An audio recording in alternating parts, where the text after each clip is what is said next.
गर्मी गर्मी एक लड्डू खा लो और पूरे दिन एनर्जी से भरपूर रहोगे। ना थकान होगी, ना कमजोरी आएगी और ना ही सिर दर्द रहेगा। तो चलते बना लेते हैं। तो लड्डू बनाने के लिए मैं ले रही हूँ यहाँ पे 1.5 कप साबुत मूंग। वजन में माप करेंगे तो 250 ग्राम है। अब इसके अंदर हम पानी डालेंगे और इस तरीके से मिश्रण के 2 से 3 बार पानी में धो लेंगे। तो इस पानी को मैं फेंक दूंगी और नल के नीचे 2-3 बार साफ पानी में होकर धो लेंगे।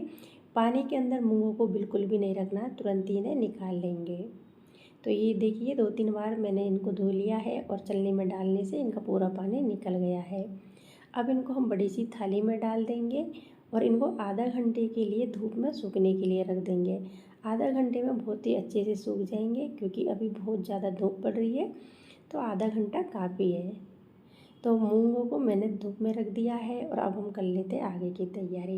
यहाँ पे मैंने 1 कटोरी भर के मखाने लिए हैं। मखाने बहुत ही अच्छे होते हैं हेल्थ के लिए, और घुटने, कमर, हड्डियों में दर्द के लिए मखाने का बहुत ज़्यादा अच्छे होते हैं। तो मैंने यहाँ पे जो मखाने लिए उनको साइड में रख दिया है।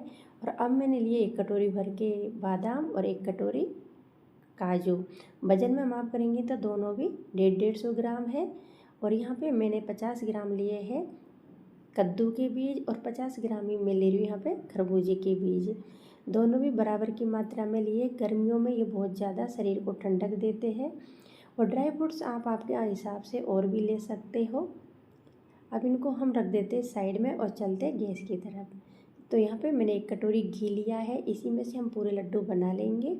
2 चम्मच घी मैंने कढ़ाई में डाल दिया है और साथ में डाल दिए हैं मखाने। मखानों को हम अच्छे से रोस्ट कर लेंगे। गैस को स्लो रखेंगे, क्योंकि गर्मी का टाइम है, तो स्लो गैस पे ही इनको हम भूनेंगे। यदि हम मीडियम या तेज़ गैस कर देंगे तो अच्छे से भूनेंगे नहीं और ये कचकचे से रह जाते हैं। तो देखिए मखानों का कलर चेंज हो गया है और ये हाथ में ले रहे हैं तो टूट भी रहे हैं। अब इनको हम निकाल लेंगे और वापस कढ़ाई में डालेंगे 2 चम्मच घी। तो 2 चम्मच घी मैंने डाल दिया है। अब इसके अंदर हम डाल देंगे बादाम। बादामों को भी हम सेम तरीके से रोस्ट करेंगे। गैस को स्लो ही रखना है। और फ्रेंड्स, बादाम बहुत ही अच्छी होती है दिमाग के लिए, सिर दर्द के लिए और हेल्थ के लिए। तो बादाम ज़रूर डालें, हर कोई किसी भी लड्डू बनाए उसमें। तो 30 मिनट तक बादाम मैंने पहले फ्राई कर लिया है। उसके बाद में मैंने इसमें काजू डाले हैं, क्योंकि काजू बहुत ही जल्दी से फ्राई हो जाते हैं। अब इसके अंदर मैं डाल देती हूँ कद्दू के बीज और खरबूजे के बीज। तो 20 मिनट मैंने यहाँ पे काजू को फ्राई किया है। उसके बाद में मैंने ये कद्दू के खरबूजे के बीज डाल दिए हैं। अब हम इन गैस को बंद कर देंगे और कढ़ाई को गैस पे से उतार लेंगे, क्योंकि बहुत जल्दी से फ्राई हो जाते हैं। तो कढ़ाई में से हम सभी ड्राई फ्रूट्सों को दूसरी प्लेट पे निकाल लेंगे। और फिर से मैंने पैन के अंदर 1 चम्मच घी डाला है। अब इसके अंदर मैं डाल रही हूँ 1.5 कटोरी भर के नारियल का बुरादा। तो ये मैंने जो नारियल का खोपरा आता है ना, उसी को घर पे कद्दूकस करके लिया है। आप चाहे तो नारियल का बुरादा भी ले सकते हो, जो मार्केट में रेडीमेड मिलता है। इसको भी हमने 30 सेकंड तक अच्छे से घी में फ्राई कर लिया है। अब इसे भी हम निकाल लेंगे। तो जो भी ड्राई फ्रूट्स हैं उनको मैंने एक ही साथ में सभी को डाल दिए हैं। अभी ये गर्म है तो इनको हम साइड में रख देते हैं। और जो मूंग को धूप में सुखाई थी उनको देख लेते हैं। तो ये देखिए मूंग बहुत ही अच्छे से सूख गई है, बिल्कुल अलग अलग हो रहे दाने। और 30 मिनट तक सुखाया, 30 मिनट में बहुत ही अच्छे से ये सूख गई है। इससे ज़्यादा सुखाने की कोई ज़रूरत नहीं है, क्योंकि सिर्फ इनको हमने धोया है पानी में, इनको भिगो के नहीं रखा है। और नीचे भी प्लेट के अंदर भी इनका वो निशान आ गए हैं मूंग के। तो अब हम फिर से गैस की तरफ चलते हैं। तो गैस पे मैंने कढ़ाई रखी है, उसी कढ़ाई में हम इनको ड्राई रोस्ट करेंगे, यानी कि बिना घी के इनको हल्का सा सेकेंगे। स्लो गैस पे इनको 2 मिनट तक अच्छी तरीके से भून लेंगे। इस तरीके से भून के ये मूंग के लड्डू बनाते हैं तो बहुत ही ज़्यादा खाने में टेस्टी लगते हैं। और गर्मियों में मूंग के लड्डू बहुत ही ज़्यादा बनाए जाते हैं, क्योंकि हेल्थ के लिए बहुत अच्छे होते हैं और इनकी तासीर ठंडी होती है। तो 2 मिनट हो गया है, मूंग अच्छे से मैंने भून ली है। अब इनको मैंने थाड़ में निकाल लिया है और इनको हल्का सा ठंडा करेंगे। ठंडा होने के बाद में इनको मिक्सी के जार में ग्राइंड कर लेंगे। तो अभी ये ठंडे हो गए हैं तो इनको मिक्सी के जार में डाल के मैं ग्राइंड कर लेती हूँ। ग्राइंड करते समय ध्यान रखें, इनको बिल्कुल बारीक ग्राइंड करेंगे, मतलब हल्का सा दाना रखेंगे, ज़्यादा मोटा दाना नहीं रखेंगे। जैसे आटा पीसते हैं ना, उससे थोड़ा मोटा रखेंगे। तो इसको मैंने ग्राइंड कर लिया है। अब कढ़ाई में मैं डाल रही हूँ यहाँ पे 5 चम्मच घी। तो मैंने 1 कटोरी घी लिया, उसी में से हम ये घी डाल रहे हैं। और घी को गर्म होते ही इसके अंदर ये जो मूंग का आटा है उसको डाल देंगे। अब इसको हम स्लो गैस पे अच्छे से सेकेंगे, अच्छी तरीके से सिकाई करेंगे। यदि घी कम होगा तो इसमें घी और डाल देंगे। वैसे चाहे तो 5 चम्मच घी में भी इसे सेक सकते हो, लेकिन मुझे थोड़ा घी कम लग रहा है तो मैं इसके अंदर 4 चम्मच घी और डाल रही हूँ। थोड़ा सा घी यहाँ पे ही लगता है, नहीं तो ड्राई फ्रूट्स रोस्ट करने में ज़्यादा घी नहीं लगता है। आप चाहे तो ड्राई फ्रूट्सों को 1-1 चम्मच घी में भी रोस्ट कर सकते हो। तो अच्छे से इसे मैंने भून लिया है। इसे भूनने में करीब 3 मिनट लग गया है और गैस को मैंने बंद कर दिया है। अब जो ड्राई फ्रूट्स है ये ठंडे हो गए हैं, इनको हम ग्राइंड कर लेंगे। और जो कढ़ाई में मूंग का आटा है उसे मैंने गैस पे से उतार के नीचे रख दिया है। तो मिक्सी के जार में डाल के इनको हम ग्राइंड कर लेते हैं। साथ में मैं डाल रही हूँ इसमें 6 इलायची। इलायची को मैंने छिलके के सहित ही डाला है और इसे हम ग्राइंड कर लेते हैं। तो ये ग्राइंड हो गया है, लेकिन इसमें थोड़े मोटे मोटे बादाम के टुकड़े रह गए हैं, इसलिए मैं इसे छान रही हूँ। तो फ्रेंड्स, ये ड्राई फ्रूट्स डाल के जो मूंग के लड्डू बनाते हैं तो बहुत ही ज़्यादा टेस्टी लगता है। आप चाहे तो यहाँ पर ड्राई फ्रूट्स की मात्रा और भी ज़्यादा बढ़ा सकते हो।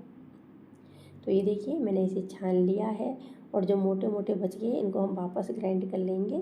तो इनको मिक्सी के जार में डाल के मैं साथ में एक खोपरा डाल दूँगी और इसे फिर से ग्राइंड कर लूँगी, क्योंकि खोपरे में थोड़ा थोड़ा मोटे टुकड़े रह गए हैं, इसलिए मैंने इसे ग्राइंड कर लिया है। खोपरे को भी साथ में ही डाल दिया था और इन सबको हम मिक्स कर लेंगे। अब इसके अंदर डाल देंगे मूंग का आटा जो अभी सेका था उसी को। तो ये देखिए सिका हुआ मूंग का आटा भी डाल दिया है। अब इसे हम मिक्स करेंगे।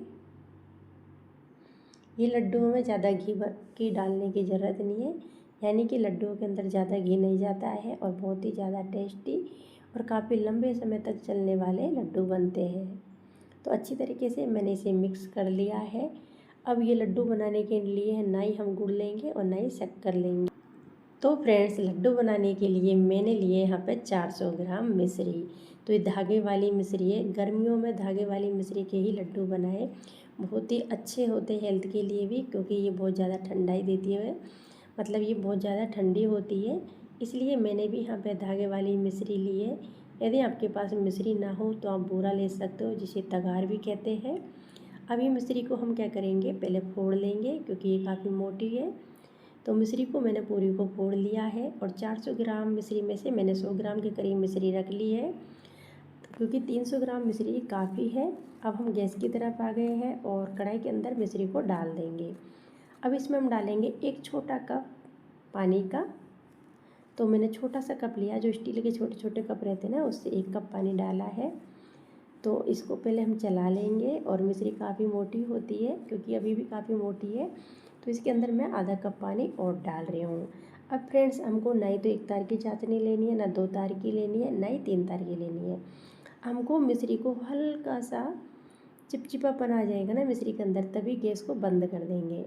तो ये देखिए इस तरीके से अभी इसके अंदर थोड़ा चिपचिपापन आ गया है, आप देख सकते हो। चम्मच पे से ऐसे गिर रहा है तो वापस ये जा रहा है, जैसे तार बनते हैं ना उसी तरीके से। चाशनी में जो तार सा आ जाता है ना, तो देखिए हाथों पे लगा रहे हैं उंगलियों में, तो ऐसे चिपचिपापन आ रहा है बीच में।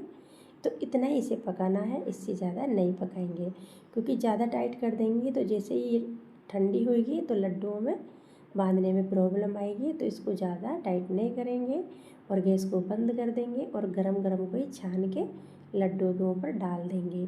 तो आधी चाशनी मैंने डाली है, पहले इसे मिक्स करेंगे, उसके बाद में पूरी को डाल देंगे। तो पहले इसे मिक्स कर लेते हैं, क्योंकि अभी ऐसा लग रहा है कि ये काफ़ी है और इसी से लड्डू बन जाएंगे, लेकिन इसे पहले मिक्स करेंगे, उसके बाद में देखिए इस तरीके से एकदम भुरभुरा सा हो गया है। तो जो बची हुई चाशनी है उसको भी हम छान के फिर से डाल देंगे। और छान के इसलिए डाल रहे हैं क्योंकि मिश्री के अंदर धागे रहते हैं ना, वो चलने के अंदर ही रह जाएंगे।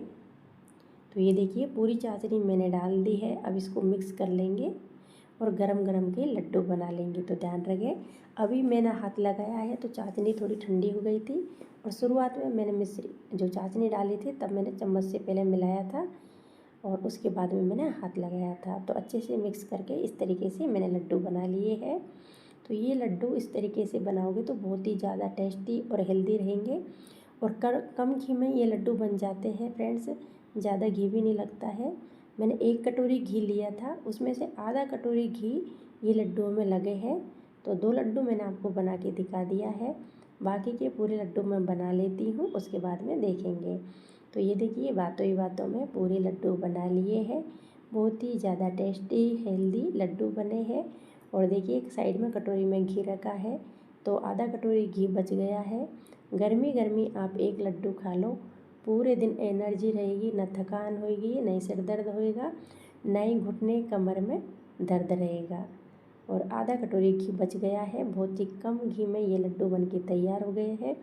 यदि आज के लड्डू की रेसिपी अच्छी लगी हो तो लाइक शेयर सब्सक्राइब ज़रूर करें। Bye bye, take care.